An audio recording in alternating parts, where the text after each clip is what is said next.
lewat begitu saja, padahal itu deposit akhirat. Satu. Yang kedua, perbendaharaan surga itu apa? Wa kitmanul musibah, menyembunyikan kesulitan. Kadang orang takut menghadapi kesulitan, tapi makin kita merenung, hidup ini kan sebenarnya urusan. Takut sama urusan, ya jangan hidup. Tandanya orang hidup itu kalau punya urusan. Urusan melupakan problem. Problem sering menimbulkan kesulitan. Kesulitan bukan untuk ditakuti, tapi untuk diatasi dan dicarikan jalan keluarnya.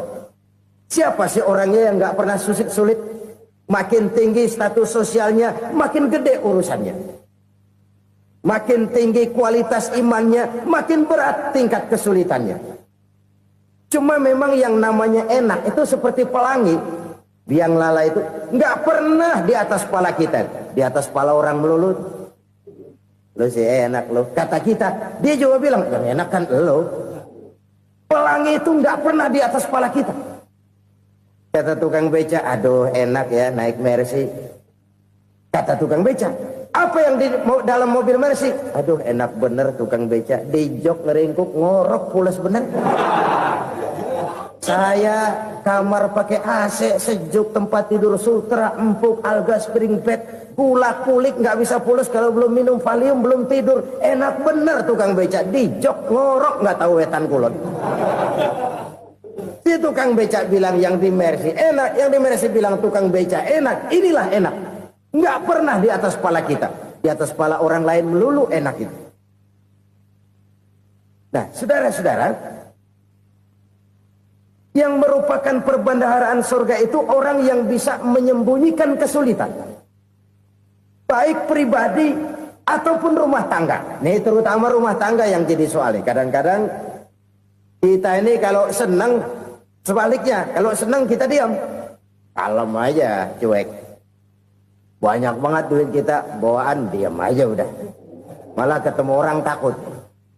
Tapi begitu susah, sekampung tahu. Padahal Nabi mengajarkan perbendaharaan surga itu menyembunyikan musibah, menyembunyikan kesulitan. Kalau enak, cerita sama orang-orang. Kalau nggak enak, rasain sendiri, tekan sendiri, atasin sendiri. Kita kan sebaliknya. Senang kita diam, asal lagi susah, paling tidak kita nyari teman buat cerita kesusahan. Siapa orangnya yang nggak pernah susah? Cuma soalnya bagaimana kita mengatasi kesusahan itu sendiri. Begitu juga misalnya kalau orang sudah berumah tangga, itu orang tuanya harus menjadi tempat dia cerita yang enak-enak saja. Yang nggak enak rasain berdua, selesaikan berdua, atasin berdua. Jangan dibalik. Asal senang diam, giliran susah saja. Maknya laporan. Terbalik. Bisa menjaga security informasi. Maka nama bayam keluar diam, malah seluitan. Enak amat lo makan daging ayam. Security informasi. Saudara-saudara kaum muslimin rahimakumullah. Ujian yang terberat itu yang pernah diberikan kepada para nabi, para rasul, para aulia, para ulama. Makin tinggi keimanan, makin berat bentuk kesulitan. Ayo saya kemukakan satu contoh saja. Ada seorang nabi yang kaya, nabi kaya, namanya Nabi Ayub. Iblis kalau orang begini kan keki. Ibadahnya rajin, kaya. Nih yang kayak begini susah digodain. Kalau ibadahnya rajin, miskin, kali bisa disogok. Sini imannya mantap, ibadahnya rajin, kaya, nabi lagi. Oh, tapi namanya iblis nggak kurang akal. Laporan, Tuhan, kenapa Les? Ya ini bahasa saya, bahasa Qurannya sih nggak gitu. Itu hambamu yang namanya Ayub, dia rajin ibadah cuma karena dikasih kaya aja. Coba kasih miskin dia, berhenti dia sembahyang. Ah, kamu bisa aja. Saya tahu Ayub itu hambaku yang ikhlas. Saya buktiin Tuhan, silahkan. Dibuktiin lah, iblis turun ke alam ini. Yang mula-mula dia lakukan, dia rusak sawah ladang Nabi Ayub. Dia binasakan binatang ternak Nabi Ayub. Sehingga dalam waktu singkat, jatuhlah Nabi Ayub dari orang paling kaya jadi orang paling miskin. Beliau masih ibadah di mihrab dalam masjid. Datang iblis. Saudara Ayub, ya, lagi ngapain? Ibadah. Nyembah Allah, nyembah Allah. Oh, percuma. Kenapa? Tuhan yang ente sembah nih, dia udah bikin miskin ente. Sawah ladang ente hancur lebur, binatang ternak binasa. Sekarang ente jadi orang paling miskin. Ngapain nyembah Tuhan kayak begitu? Tekor. Udah berhenti dah ibadah, berhenti ibadah. Ini iblis sama Tuhan laporannya lain, yang dikerjakan kepada Nabi Ayub juga lain. Benar begitu iblis kata Nabi Ayub? Iya, sawah ladang saya habis, buras. Binatang ternak saya binasa, binasa. Saya miskin, bangpak. Apa jawab Nabi Ayub? Bukan innalillahi, ya, ini hebat. Alhamdulillahillazi a'tani wa akhza minni. Segala puji bagi Allah yang telah memberikan harta kepada saya dan sekarang mengambilnya lagi. Alhamdulillah. Allah yang ngasih, Allah yang ambil. Itu mah urusan Allah. Iblis cuman ibadah jalan terus, sujud lagi Nabi Ayub. Iblis seleher gondok banget. Dasar Nabi nggak mempan dia apa-apain. Miskin malah alhamdulillah. Allah yang ngasih, Allah yang ambil. Jadi kalau kita tidak komit, kita tidak terikat kepada kaya, miskin, senang, susah, apa yang bisa bikin kita susah? Jadikan kekayaan, kemiskinan, jadikan senang susah sebagai anak buah yang bisa kita atur. Jangan kekayaan ngatur kita, jangan kemiskinan ngatur kita. Kita yang harus mengatur mereka. Senang susah, kaya, miskin, bahagia, sengsara, jadikan itu anak buah yang bisa kita atur. Kalau sekarang kita kaya, lain saat boleh jadi kita miskin, semiskin-miskinnya. Allah yang ngasih, Allah yang ngambil. Tenaga mana yang bisa menghalangi? Ibadah jalan terus. Iblis makin gondok. Dasar Nabi loh. Akhirnya apa? Nabi Ayub dikerjain, diberikan penyakit. Demikian fatal penyakitnya. Bayangin, udah miskin sakit. Masya Allah. Miskin sakit. Sakitnya nggak lama, kira-kira 16 tahun. Istrinya 3, 2 mental minta ceraiin. Ngerawatin laki bengek begini. Senang belum tentu, susah udah pasti nih. Cerai aja, cerai dah. Cerai. Tinggal satu Siti Rahmah yang setia menemani beliau. Sesetia-setianya hati perempuan. Satu saat Siti Rahmah bilang, "Bang, iya, abang kan Nabi, Bang. Lalu, namanya Nabi kan doanya jarang meleset, Bang. Maksud kamu minta kenapa sih sama Tuhan biar abang sembuh, baik dah, Bang?" Siti Rahmah, iya. Saya sakit berapa tahun sih dah? 16 tahun, Bang. Sebelum ini saya sehat berapa tahun? Ya kira-kira 60 tahun, Bang. Nah, coba ente banding-bandingin, Rahmah. Saya dikasih sehat 60 tahun, dikasih sakit 16 tahun. Sudah nggak sabar mau doa kepada Allah minta sembuh. Saya malu kepada Allah. Diuji dengan yang luar biasa seperti ini, tidak mengganggu stabilitas kehambaannya. Dia tetap menghamba kepada Allah Subhanahu wa ta'ala. Saudara-saudara kaum muslimin rahimakumullah. Kunci menghadapi kesulitan itu apa? Allah jelaskan dalam satu ayat, wa basyiris sabirin alladzina iza asabathum musibah qalu inna lillahi wa inna ilaihi raji'un. Gembirakan orang-orang yang sabar. Siapa mereka itu? Yang apabila mendapat musibah mereka kembali kepada keyakinan dasar. Segalanya dari Allah dan segalanya akan kembali kepada Allah. Ini konsepsi dasar dari sikap muslim dalam menghadapi berbagai kesulitan. Segalanya dari Allah, segalanya akan kembali kepada Allah. Kalau ini sudah kondisi dasarnya, maka kita akan lapang menghadapi kenyataan bagaimanapun pahitnya. Apakah itu namanya miskin? Apakah itu namanya sakit? bahkan maut sekalipun, segalanya dari Allah, segalanya akan kembali kepada Allah. Ini sikap hidup, bukan sekedar ucapan. Kita kadang-kadang menjadikannya sebagai ucapan. Mulutnya sehingga berhenti, innalillahi wa inna ilaihi rajiun, tapi nangisnya terus gerung-gerungan. Bukan itu, ini kesadaran moral. Kalau segalanya dari Allah, segalanya kembali kepada Allah, kan sebenarnya cuma nunggu giliran. Hari ini saya nyembayangin dia, entah hari apa saya disembayangin orang. Hari ini saya antar dia ke kubur, entah hari apa orang nganterin saya ke kubur. Hari ini saya tahlilkan dia, entah nanti kapan orang tahlilkan saya. Segalanya dari Allah, segalanya akan kembali juga kepada Allah. Oleh sebab itu saudara-saudara, kesulitan bukan untuk ditakuti. Kesulitan justru untuk diatasi, dicarikan jalan keluarnya. Dan tidak ada orang yang tidak pernah mendapat kesulitan. Tidak ada.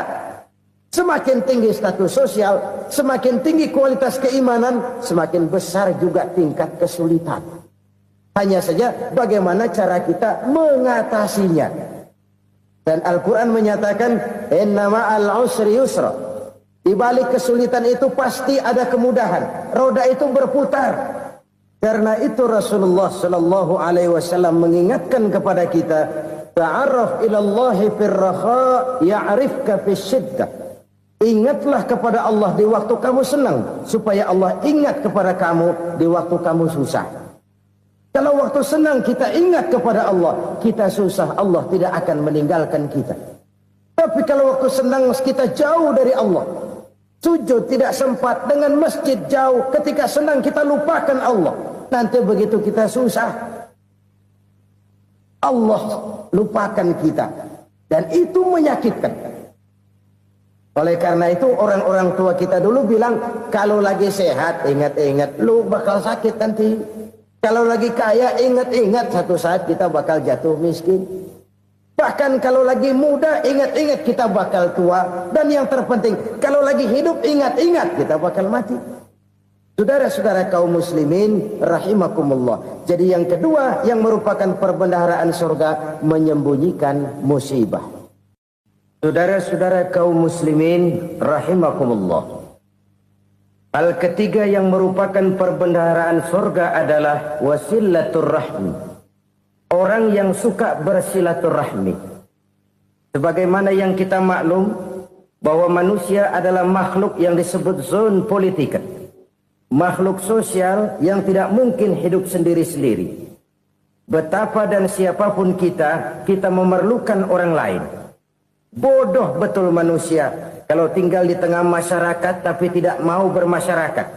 Merasa hebat sendiri, pintar sendiri, gagah sendiri, kaya sendiri. Mungkin kalau mati juga ngubur sendiri. Jangankan kita di sini, di sorga saja Nabi Adam waktu sendirian bengong melulu, ngondar mandir. Allah tegur dam sepi dam. Ya ini kalau bahasa saya. Iya Tuhan sepi ini nggak ada coret-coretan pisan ini. Diciptakan Siti Hawa baru anteng Nabi Adam. Itu di sorga. Cobalah. Umpamanya saudara tinggal di Jakarta nih. Kayak bener. Apaan aja di Jakarta punya saudara dah. Jembatan Semanggi ambil. Monas, Buntel bawa pulang. Hotel-hotel ambil semua. Cuman tinggal di Jakarta sendirian, apa enaknya? Betapa dan siapapun kita perlu orang lain. Tidak ada seorang pun yang bisa memenuhi kebutuhan hidupnya secara sendiri-sendiri. Nah, Islam telah menyelamatkan manusia dari ras diskriminasi. Mengikat manusia dengan persaudaraan yang berlandaskan kepada akidah. Karena itu dianjurkan bersilaturahmi. Bahkan Nabi menyatakan, man arada ayyubsata lahu fi rizqihi wa yunsa'a fi atharihi falyasil rahimah. Siapa yang kepengen diluaskan rezekinya dan dipanjangkan usianya, banyaklah ia bersilaturahmi. Siapa yang kepengen dimudahkan rezekinya, hendaknya ia banyak bersilaturahmi. Kalau banyak teman, kesulitan kan paling tidak ada tempat cerita. Udah susah, sendirian kita pikirin diri, nggak ada tempat tukar pikiran. Cepet banget sama bengek. Dilawan sendiri. Nah, secara makro kita bisa berkata, tidak mungkin ada kemenangan kalau tidak ada kekuatan. Tidak ada kekuatan kalau tidak ada kesatuan dan persatuan. Tidak mungkin ada kesatuan dan persatuan tanpa semangat silaturahmi. Kalau umat Islam mau menang, dia harus kuat. Kalau umat Islam mau kuat, dia harus bersatu.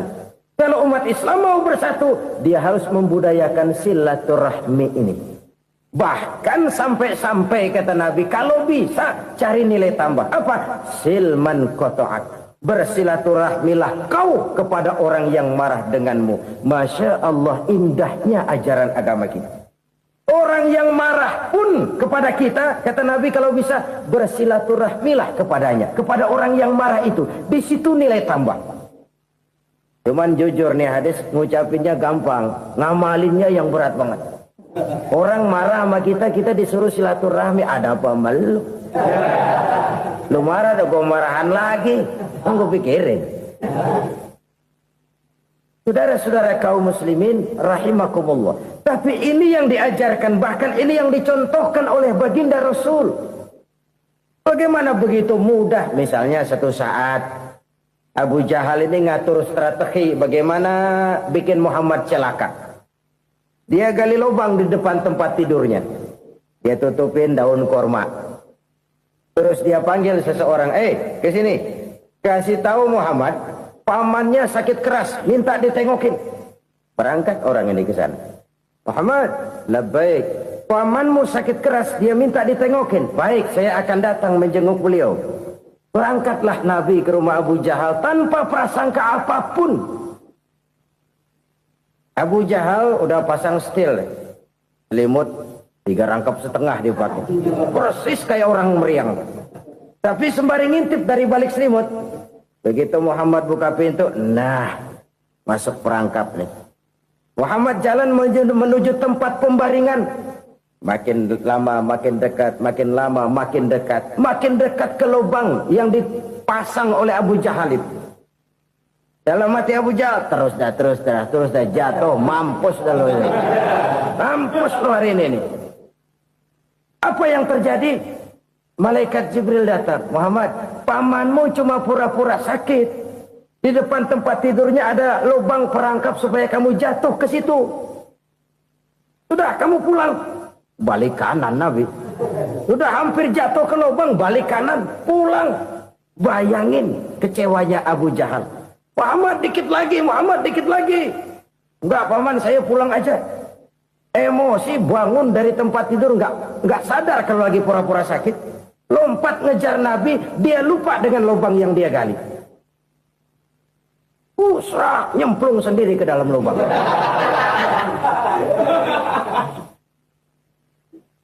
Nabi terus berlalu. Ini terjadi keanehan.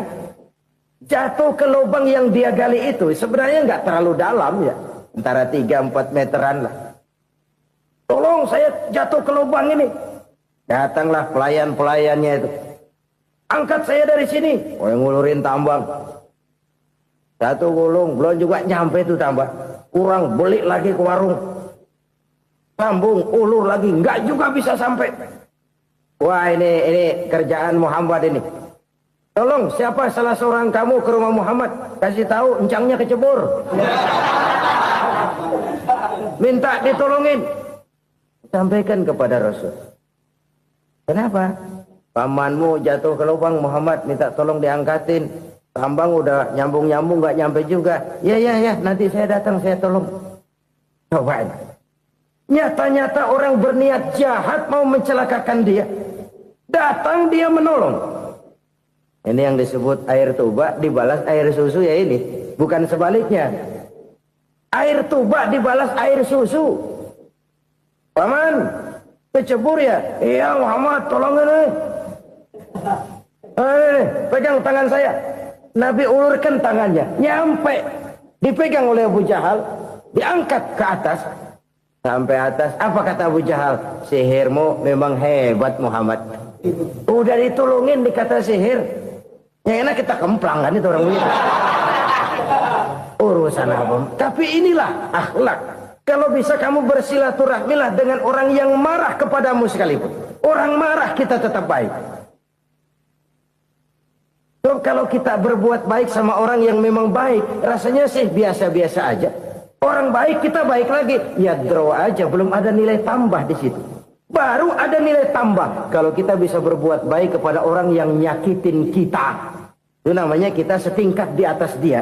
Dia sakitin kita, kita berbuat baik sama dia. Dia pelit sama kita baik sama dia. Dia marahin kita deketin dia. Di situ kita punya nilai tambah.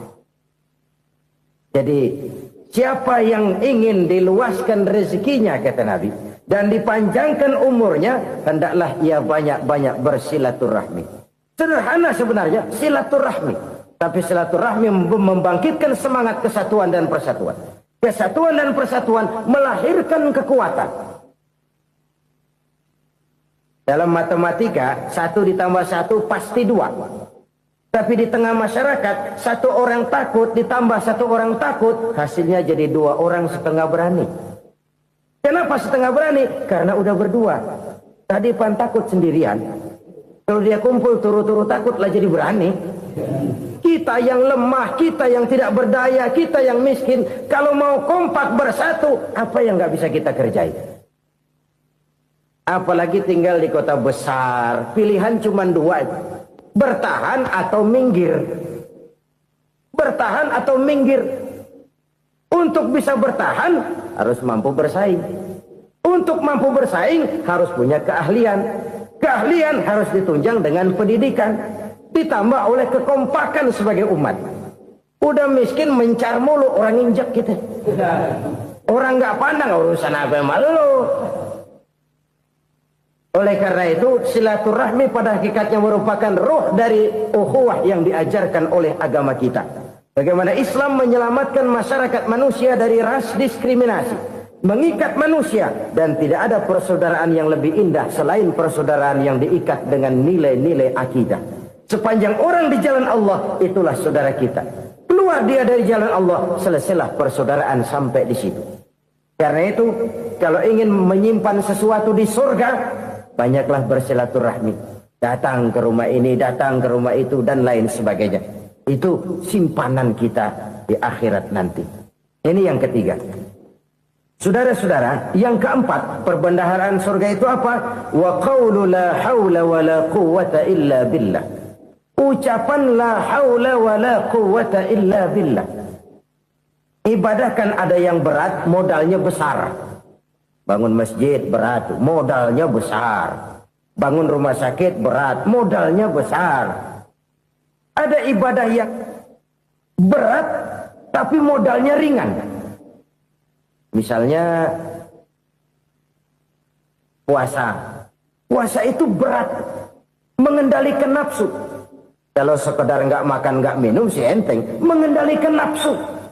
Itu jihad terbesar, tapi kan modalnya ringan, cuma niat saja. Ini ibadah berat, modalnya ringan. Ada ibadah yang ringan, modalnya juga enteng. Seperti termasuk ucapan la haula wa la quwwata illa billah. Tanpa sadar, la haula wa la quwwata illa billah. Nyelengin tuh di surga. Nyelengin, kita nggak terasa. Nyelengin simpenan akhirat. La haula wa la quwwata illa billah. Nyimpan lagi. Kaget, la haula wa la quwata illa billah, nyimpan lagi, banyak simpanan. Walaupun sebenarnya yang dimaksud di sini adalah kesadaran batin bahwa tidak ada daya dan kekuatan kecuali Allah. Itu intinya. Kita memulai pekerjaan disunahkan baca bismillah, kan begitu. Apa itu? Kesadaran moral. Bahwa ini saya bisa kerjakan. Saya kerjakan ini dengan menyebut nama Allah. Kenapa? Kalau Allah tidak memberikan daya dan kekuatan, mana mampu saya kerjakan ini. Maka saya kerjakan ini dengan menyebut nama Allah. Bismillah. Kesadaran moral. Manusia hanya wajib berusaha, tapi nggak pernah wajib berhasil. Banyak hal-hal yang kalau kita renungkan secara rasio, nggak mungkin. Tapi jadi kenyataan, la haula wala quwata illa billah. Tidak ada daya dan kekuatan kecuali bagi Allah semata-mata. Kesadaran moral akan kelemahan dan keterbatasan makhluk bernama manusia. Kadang kita kagum dengan otak, tapi kita sering lupa sama yang bikin otak. Padahal bagaimanapun hebatnya otak, yang bikin otak pasti lebih hebat dari otak. Nggak percaya, silahkan otak-otakan. Inilah kecenderungan. Kita kagum dengan pesawat-pesawat mutakhir, bukan main, besi gede banget terbang itu. Alangkah hebatnya. Lalu apa yang bikin otak tidak lebih hebat dari itu semua? Kita puji laut, apa yang bikin laut tidak lebih hebat dari laut itu? La haula wala quwata illa billah. Tidak ada daya dan kekuatan kecuali Allah. Apa yang bisa kita lakukan kalau tidak karena daya dan kemampuan yang diberikan oleh Allah kepada kita?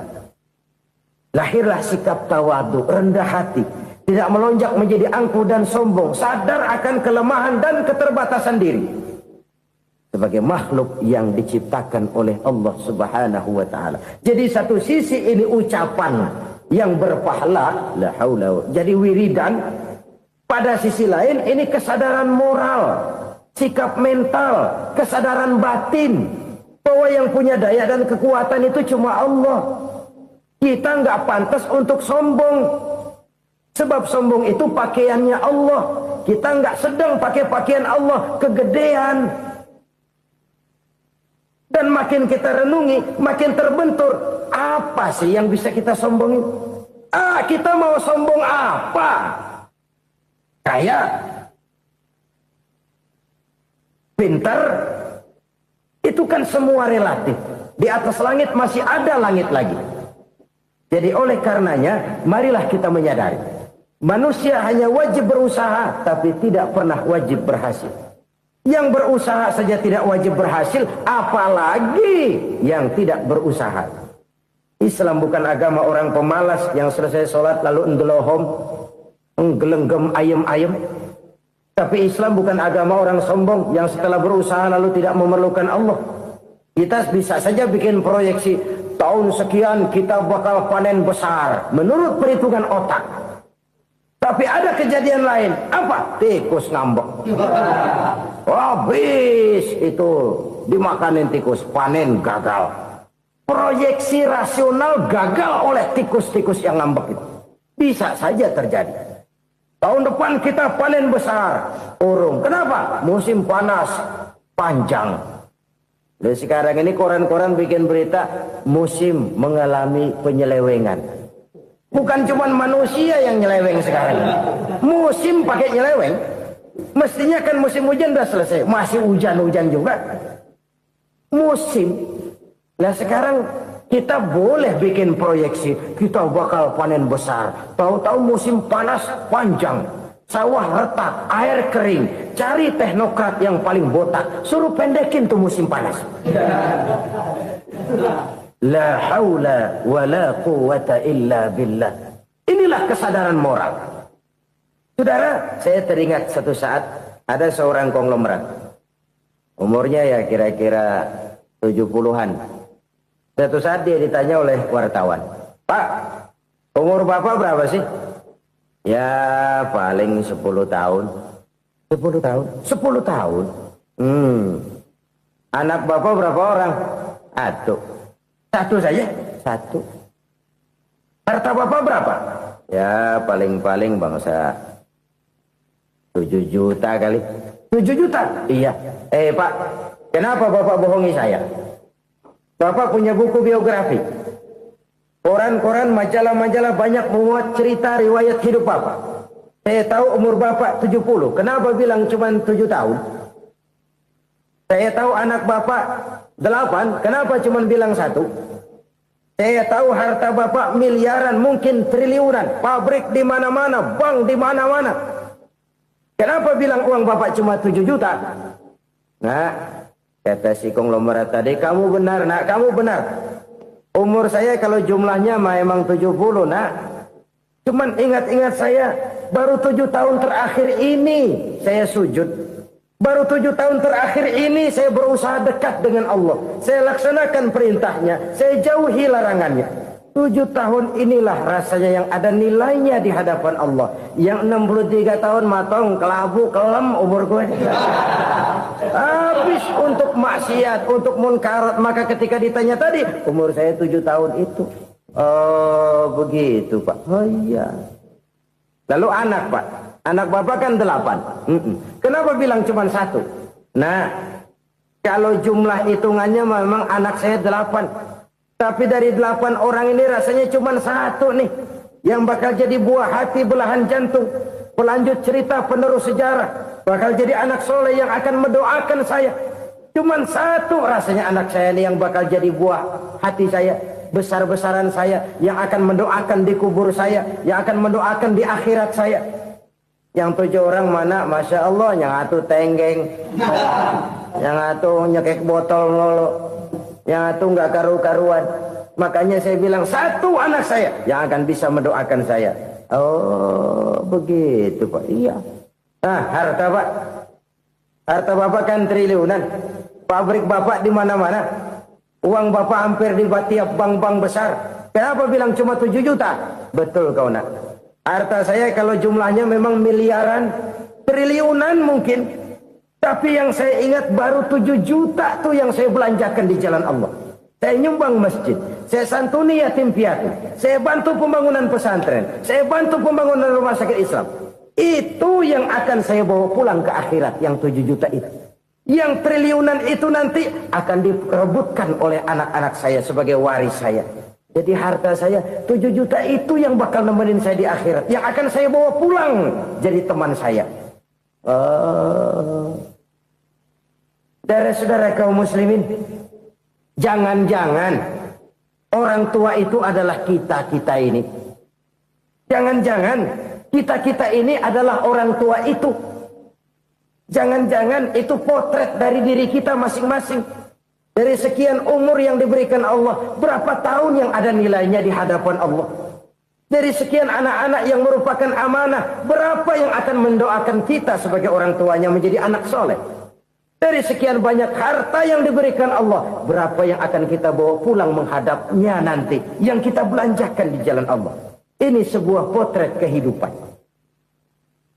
Karena itu kita kembali kepada la haula wa la quwwata illa billah. Kita wajib berusaha, kita wajib berikhtiar. Selebihnya, segala daya dan kekuatan hanya milik Allah saja semata-mata. Satu kesadaran batin dari setiap pribadi muslim. Setelah ia berusaha dan berikhtiar, ia menyerahkannya kepada Allah Subhanahu wa ta'ala. Jadi, satu sisi ini merupakan wiridan ucapan yang mengandung pahala. Pada sisi lain, ini merupakan sikap batin dari seorang muslim di dalam ia menghadapi realitas kehidupan ini. Saudara-saudara kaum muslimin rahimakumullah. Kalau ini kita jadikan satu basis kehidupan, maka ini akan menyelamatkan manusia dari kemungkinan tergelincir menjadi orang yang lupa diri dan lupa darat. Sebab itu Imamul Ghazali berpesan, jadidis safinah fa innal bahra amiq wa khuziz zad fa inna safara ba'id wa khaffifil hamla fa innal hamla sadid. Perbarui selalu kapalmu karena lautan sangat dalam. Bawa bekal yang banyak karena perjalanan ini sangat jauh. Ringankan beban karena kebanyakan beban akan menyakitkan. Alangkah indah kalimat ini, alangkah dalam makna yang terkandung di sana. Perbarui selalu kapalmu karena lautan sangat dalam. Apa artinya ini? Jaga mentalmu baik-baik. Pelihara imanmu baik-baik karena hidup penuh cobaan seperti lautan. Kita kalau berlayar di lautan kan kadang-kadang tenang, angin bertiup sepoi-sepoi basah. Jika malam datang bintang gemintang bertabur menghias cakrawala, rembulan memantulkan sinarnya dengan indah. Dalam keadaan begitu berlayar enak, tapi lain saat ombak menggunung, halilintar menyambar, angin topan bertiup. Berapa banyak sudah saudara-saudara kita yang tenggelam di lautan dunia tanpa sadar bahwa dia belum sampai kepada pantai yang akan dituju. Berapa banyak sudah Saudara-saudara kita yang tenggelam di lautan dunia ini tanpa sempat bangkit lagi.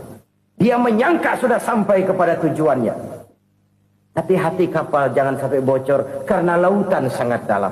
Iman ini jaga baik-baik karena hidup penuh dengan ujian. Wa khuzizat fa inna safar ba'id. Bawa bekal yang banyak karena perjalanan sangat jauh. Saudara mau ke Bandung, bawa duit. Saudara mau ke Surabaya, banyakan lagi duitnya. Saudara mau ke Mekah, gepokan, iketan tuh duit nggak lembaran lagi. Makin jauh perjalanan, makin banyak bekal yang harus kita bawa. Kalau saudara dari Jakarta mau ke Surabaya, kagak bawa duit berangkat juga, itu sih bukan berani namanya, nekat. Sampai Surabaya belum tentu, sengsara di jalan udah pasti. Kenapa? Nggak bawa bekal berangkat. Sama juga kita nih, misalnya belum sempat sembahyang, mati. Waduh, berani banget orang. Belum punya bekal, mati. Sengsara di jalan. Atau bekal tidak cukup. Dari Jakarta saudara mau ke Surabaya, bawa duit 500 perak. Paling jauh Cikampek nyampenya itu. Paling jauh itu. Antara jauhnya perjalanan dengan bekal yang saudara bawa tidak seimbang. Hidup ini perjalanan panjang. A walking tour. Dimulai dari alam arwah. Sebelum jasad diciptakan, roh diciptakan lebih dulu. Dari situ pindah ke alam rahim. Dari alam rahim pindah ke alam dunia. Dari alam dunia pindah ke alam barzah. Baru menuju akhirat. Satu perjalanan panjang. Kalau bekal tidak bawa, sengsara di jalan. Bawa bekal yang banyak karena perjalanan ini sangat jauh. Wa khaffifil hamla, ringankan beban karena beban itu cuma akan menyulitkan. Kalau bekal itu sih keperluan, tapi beban nggak kita perluin, cuma ngeberat-beratin. Apa ini beban? Dosa, kecurangan, kebatilan, kesoliman, ketidakadilan, kesewenang-wenangan. Itu akan jadi beban kita di akhirat. Alangkah celakanya, perjalanan panjang, bekal tidak bawa, beban kelewat banyak, alamat sengsara di jalan. Pahala tidak ada, dosa berlipat ganda. Na'udzubillah, summa na'udzubillah. Kalau kita rangkum nasihat Al-Ghazali dengan kisah si konglomerat tadi, kita akan mengambil kesimpulan. Pertama, bekal terbaik dalam menghadapi gejolak kehidupan ini tidak lain adalah iman. Yang kedua, pahala dan dosa. Dua hal kontroversial. Pahala adalah bekal, dosa adalah beban. Tapi kita sekarang kan tidak begitu terangsang kepada yang abstrak. Orang berlomba mencari yang konkret-konkret saja. Yang real. Kalau memang dosa, benjol dong. Kira-kira begitu. Kira-kira begitu. Persis orang Yahudi dulu. Orang Yahudi itu kan pernah minta kepada Nabi Musa. Ya Musa, lan nu'mina laka hatta narallaha jahrah. Musa, kami nggak bakal mau beriman kepada Allah kalau belum kami lihat Allah ada nongkrong di depan kami. Kalau memang Tuhan ada, taruh dong di depan kami. Mau yang konkret-konkret saja. Kalau memang dosa, benjol dong. Kalau memang pahala, berasa dong. Orang terangsang kepada yang real, yang konkret-konkret saja. Karena itu, untuk mengejar dosa, orang mau bayar. Tapi untuk mengejar pahala, walaupun tidak bayar, orang segan. Ini yang dikatakan oleh Nabi, kamu mengharapkan ke surga, tapi kamu berat melaksanakan sesuatu yang bisa membawa kamu ke surga. Kamu ingin jauh dari neraka, tapi tiap saat kamu lakukan perbuatan-perbuatan yang justru menjerumuskan kamu ke neraka. Idda'aitum an-najata minan nar wa ramaitum fiha anfusakum. Kamu ingin selamat dari neraka, tapi kamu lemparkan diri kamu ke neraka. Kamu ingin masuk surga, tapi berat sekali kamu melakukan perbuatan-perbuatan yang bisa menyampaikan kamu di surga. Saudara-saudara kaum muslimin, rahimakumullah. Jadi hal keempat yang merupakan perbendaharaan surga adalah la haula wa la quwwata illa billah. Satu sisi ini merupakan ucapan yang memperberat timbangan akhirat. Pada sisi lain ini merupakan sikap hidup seorang muslim, kesadaran batin yang sangat dalam bahwa tidak ada daya dan kekuatan kecuali Allah. Dan itu kita simbolkan pada saat memulai pekerjaan dengan Bismillah, dengan menyebut nama Allah. Satu kesadaran moral, saya hanya bisa melakukan ini karena diberikan daya dan kekuatan oleh Allah. Lahirlah sikap tawadu, rendah hati, tidak melonjak menjadi angkuh dan sombong. Saudara-saudara, sampai sini dulu jumpa kita kali ini. Semoga 4 perbendaharaan surga ini dapat kita lakukan, yang kelak akan merupakan bekal kita di kemudian hari nanti. Amin ya rabbal alamin.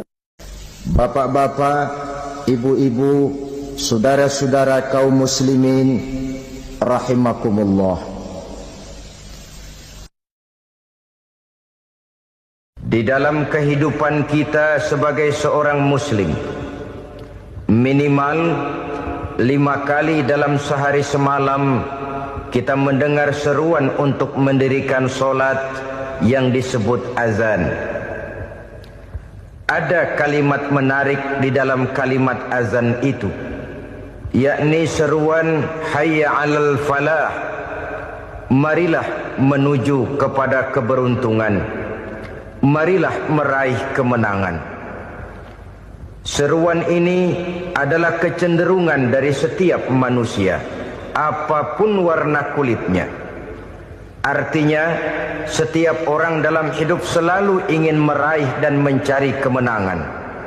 Kemenangan akan melahirkan kepuasan batin, dan kepuasan batin memberikan kebahagiaan.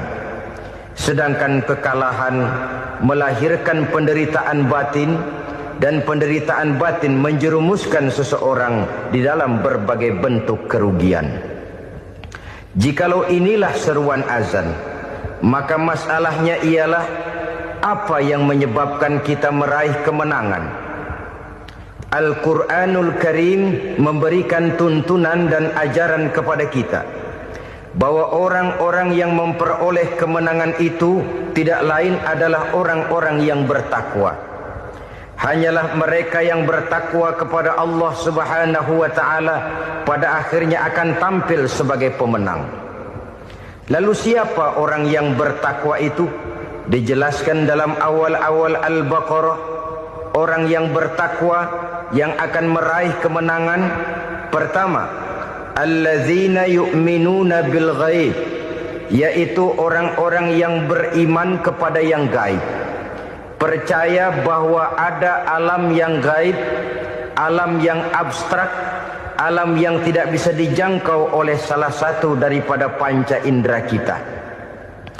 Mereka percaya dan beriman kepada adanya malaikat, beriman kepada adanya iblis dan jin, beriman kepada adanya alam kubur, beriman kepada adanya alam mahsyar, beriman kepada adanya alam akhirat, beriman kepada adanya surga dan neraka. Beriman bukan cuma sekedar beriman dalam ucapan bibir saja, tetapi beriman yang nilai iman itu mampu mewarnai gerak dan gaya hidupnya.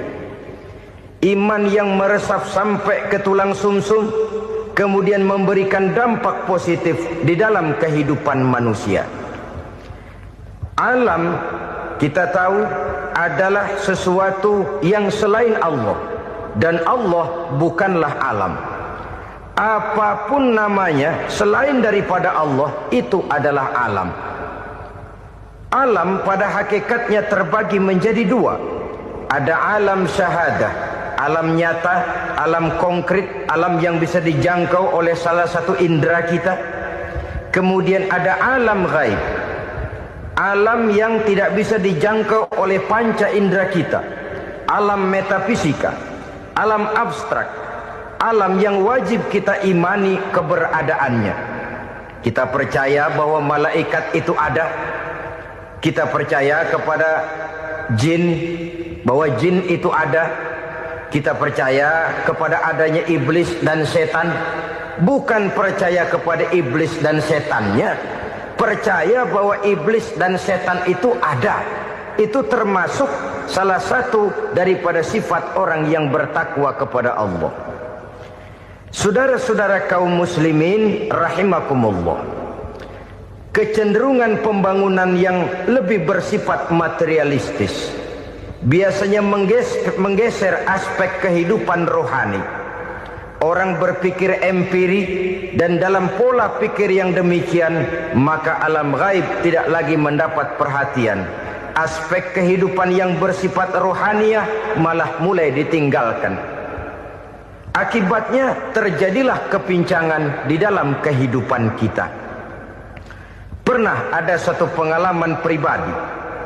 Dalam perjalanan kembali ke tanah air, dalam pesawat di sebelah kanan saya duduklah seorang Jerman, namanya Heiner Simonsen. Iseng saya ajak kenalan, saya ajak ngobrol, saya tanya dia. Saya bilang, Mas Heiner ini, kalau pesawat yang kita tumpangi ini jatuh ke bawah, kira-kira apa yang bakal terjadi, Mas? Dia bilang, kita semua akan mati. Begitu? Iya. Oke. Apa itu mati? Tanya saya. Dia bilang, untuk tahu apa itu mati, kita harus tahu lebih dahulu apa itu hidup. Saya pikir nih bule bisa ngomong juga. Baiklah kata saya. Apa hidup menurut Anda itu? Oh, hidup itu dia bilang, kalau seluruh anggota badan kita bekerja secara normal, paru-paru memompa darah secara normal, jantung berdetak secara normal, sel-sel tubuh bekerja secara fit, dan organisme tubuh hanya mau bekerja secara normal, dia bilang, kalau kita memberi makan yang cukup, menu yang teratur, dan gizi yang lengkap. Saya bilang, kesimpulannya apa, Ner? Dia jawab, hidup adalah dari tangan ke mulut. Life is from the hand to the mouth, kata dia. Hidup adalah dari tangan ke mulut. Jadi masalah hidup tidak lebih daripada masalah isi perut. Orang pergi pagi, pulang sore, peras keringat, banting tulang, perut yang dibelain. Saya bilang, you are wrong. Sampean salah, Ner. Kamu orang Islam bukan? Bukan. Pantas. Kenapa saya salah? Dia bilang, ya jelas salah. Salahnya di mana? Kamu ini manusia. Kalau hidup cuma dari tangan ke mulut, saya bilang, kambing di kampung saya juga begitu pikirannya, Ner. Itu kambing di kampung saya, asal perutnya kenyang, sudah hidup dia. Perkara besok bagaimana, lusa prospeknya macam mana, bulan depan ada apa, kambing nggak pernah mikir. Di kampung saya kambing juga pikirannya begitu. Kamu Kristen ya? Tadinya. Loh kok tadinya, lalu apa sekarang kamu ini? Dia bilang, sekarang saya netral. Saya tidak beragama, tapi saya percaya kepada Tuhan sebagai pencipta alam. Saya ingat benar dia bilang, I haven't any religious, but I believe to God as the creator of the world. Kenapa bisa netral begitu, Ner? Habis saya bingung katanya. Islam bilang Islam baik, Kristen bilang Kristen baik, Hindu Buddha bilang Hindu Buddha baik, semua agama baik. Saya netral sekalian, nggak beragama. Yang penting saya percaya kepada Tuhan. Saya bilang, Ner, kamu ini kayak orang mau beli celana, lalu bingung. Yang satu bilang Levi's bagus, yang satu bilang Blue Jean hebat, yang satu bilang Wool England hebat. Celana ini hebat, celana itu bagus, celana ini hebat. Semua celana bagus, kamu bingung. Akhirnya netral, tidak pakai celana. Itu juga salah. Saya pikir-pikir, kemudian saya melihat bahwa dua pola berpikir Heiner ini nampaknya sudah mulai menggejala di lingkungan masyarakat bangsa kita. Disadari atau tidak, secara jujur kita harus berkata, dua pola pemikiran Heiner ini mulai berkembang di tengah masyarakat bangsa kita. Pertama, pola pikir materialisme. Hidup adalah dari tangan ke mulut. Masalah hidup tidak lebih masalah isi perut. Itu yang perlu dibela, dan disitulah arti kehidupan. Pergi pagi pulang sore, peras keringat banting tulang untuk mempertahankan perut. Kalau sudah kemari cara orang berpikir, maka buat apa percaya kepada yang gaib? Untuk apa sholat? Untuk apa puasa? Untuk apa zakat? Untuk apa menghadiri majelis taklim? Tanpa kepercayaan kepada yang gaib, hidup berjalan menurut alur empiris dan materialis. Kalau sudah ke sana cara orang berpikir, biasanya orang lalu cenderung menghalalkan segala cara. Hanyalah orang yang percaya bahwa akhirat ada. Hanyalah orang yang percaya bahwa alam kubur itu ada. Hanyalah orang yang percaya bahwa malaikat itu ada, hidupnya akan lebih terarah dan terkendali. Karena kepercayaan kepada yang gaib, yang merupakan fase daripada kehidupan setelah hidup yang sekarang ini, mewarnai gerak pribadi seseorang di dalam dia melakukan kegiatan hidupnya. Pola berpikir materialisme, disadari atau tidak, mulai menggejala di lingkungan masyarakat bangsa kita. Hidup tidak lebih dari urusan tangan ke mulut, mulut ke tangan, tangan ke mulut. Asal perut sudah kenyang, hiduplah sudah. Perkara bagaimana prospek hari yang akan datang, bagaimana akhirat, tidak jadi persoalan. Ini yang oleh Nabi diperingatkan, ad-dunya sijnul mu'min wa jannatul kafir. Dunia adalah penjara bagi orang beriman dan surga bagi orang kafir. Dulu di zaman Belanda hadis ini pernah disalah tafsirkan, disalah artikan, digunakan sebagai senjata untuk mengkebiri dan membuat impoten umat Islam. Sudahlah, umat Islam gak usah macam-macam, kata Belanda. Dunia ini kan penjara buat orang Islam, surga buat orang kafir. Di penjara jangan bertingkah.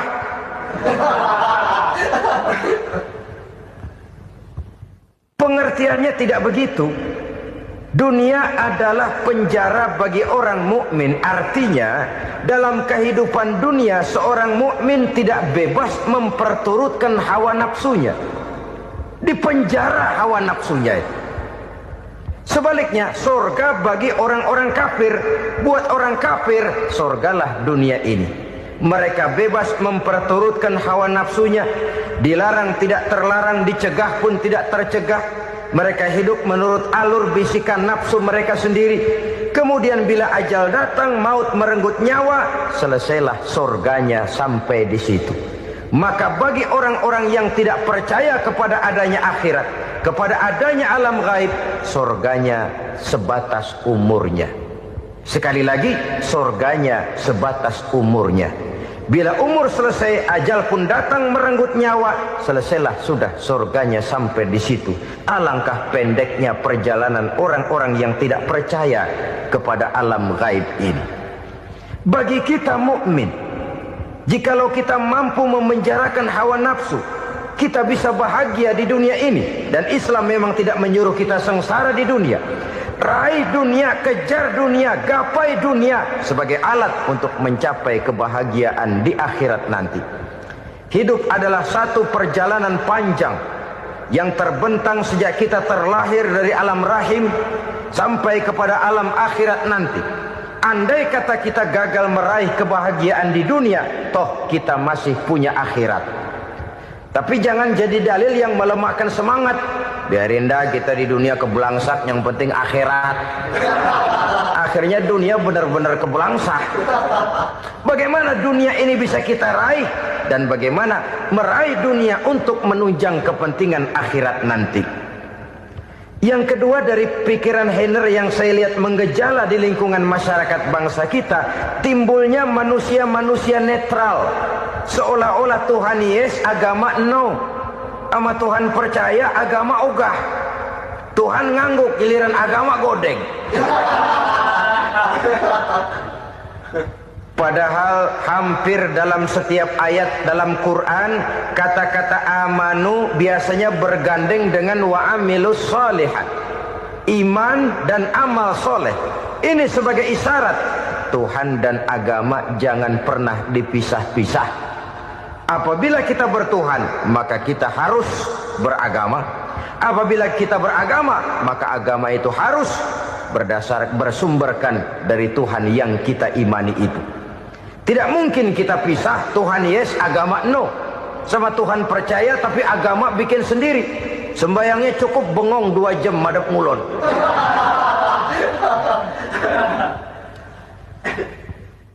Saudara-saudara kaum muslimin rahimakumullah. Jadi dengan demikian, agama yang kita akui merupakan unsur mutlak di dalam pembangunan sekarang ini, merupakan bagian dari kehidupan yang menuntun kita bahwa di balik alam nyata ini, di balik alam syahadah ini ada alam gaib. Dan mudabbir, murabbi, yang mengatur, yang menguasai, yang memelihara baik dia alam nyata, baik dia alam gaib, tidak lain adalah Allah Subhanahu wa taala.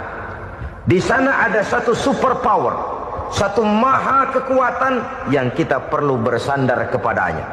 Sebagai makhluk nyata yang hidup di alam nyata, berbuatlah secara nyata sebagaimana harusnya kita berbuat. Karena Islam jelas bukan agamanya orang pemalas. Islam jelas bukan agamanya orang yang mengajarkan setelah selesai sholat boleh duduk, nggelenggem ayam-ayam, ndelohom, menghitung bintang di langit sambil menunggu keajaiban. Tidak. Islam adalah agama yang mengajarkan apabila sholat sudah selesai kamu kerjakan, bertebaranlah di permukaan bumi, cari karunia Tuhanmu. Jangan hidup berpangku tangan menunggu keajaiban. Karena hidup bukan undian. Jangan berharap untung besar tanpa mau peras keringat.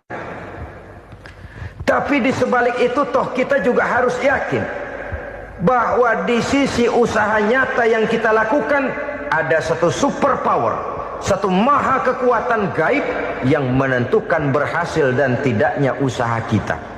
Kepercayaan kepada hal semacam inilah yang mendorong kita untuk mempunyai sandaran vertikal, agar jikalau usaha ini berhasil, kita tidak lupa diri dan lupa daratan.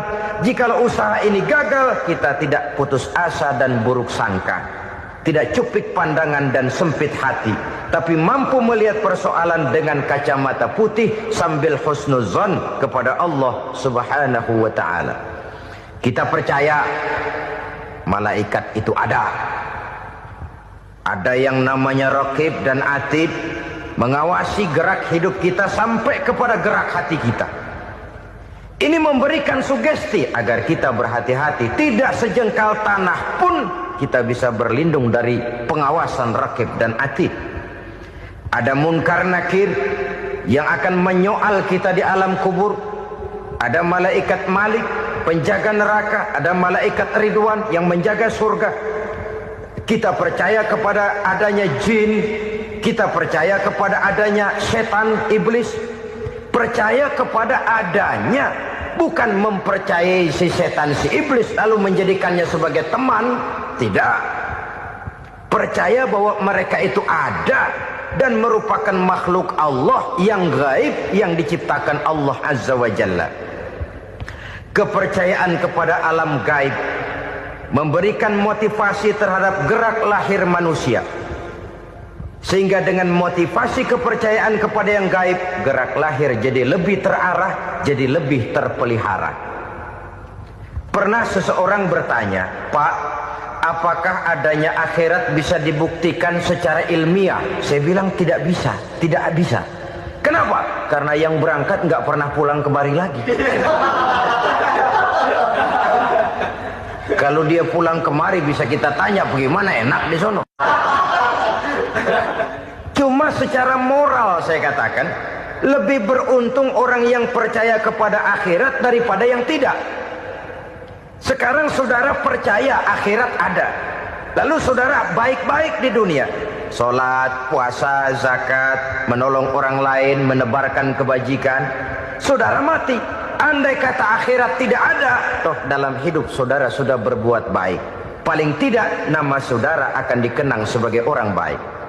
Sebaliknya, saudara percaya, kata saya, bahwa akhirat tidak ada, lalu hidup semau-maunya, tenggelam dalam maksiat dan munkarat, menentang Allah, tidak mau ruku dan sujud. Lalu saudara mati, kemudian akhirat ada. Ayo, mau apa? Bekal tidak punya. Jadi secara moral lebih beruntung orang yang percaya kepada adanya akhirat daripada yang tidak percaya.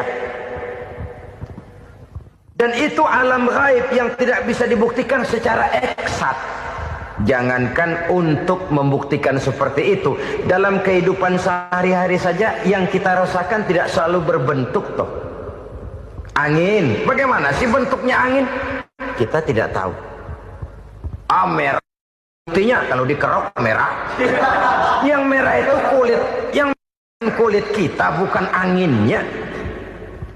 Sakit, rasa sakit itu ada, tapi bagaimana bentuk sakit kita nggak pernah tahu. Kalau kita makan cabai pedas, bagaimana bentuk pedas itu tidak ada, tapi rasa ada. Bentuk pedas hijau, cabenya bukan pedasnya. Tidak semua yang kita rasakan bisa kita gambarkan dalam bentuk yang konkret. Oleh karena itu, sekali lagi bahwa kepercayaan kepada alam yang gaib mampu memberikan satu sugesti yang menata kehidupan seseorang lebih lurus, lebih terarah, dan lebih terkendali. Maka wajar kalau kepercayaan kepada yang gaib mengantarkan seseorang untuk meraih kemenangan. Kenapa? Dia percaya kepada yang gaib, bahwa akhirat ada, bahwa alam kubur ada, bahwa pertanggungan jawab itu ada. Maka dia lalu tidak hidup saenae udele dewe gitu loh. Tidak hidup menurut seleranya sendiri, terarah, teratur.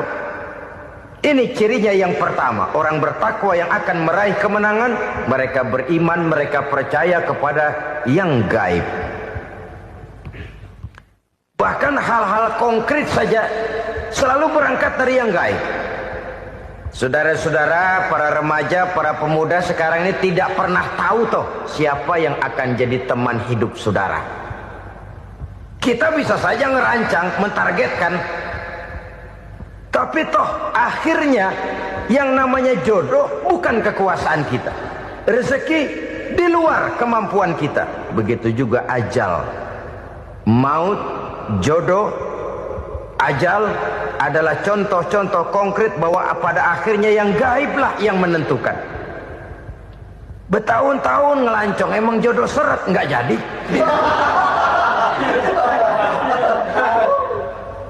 Begitu kenal baru setengah malam nginep ditangkap hansip kan.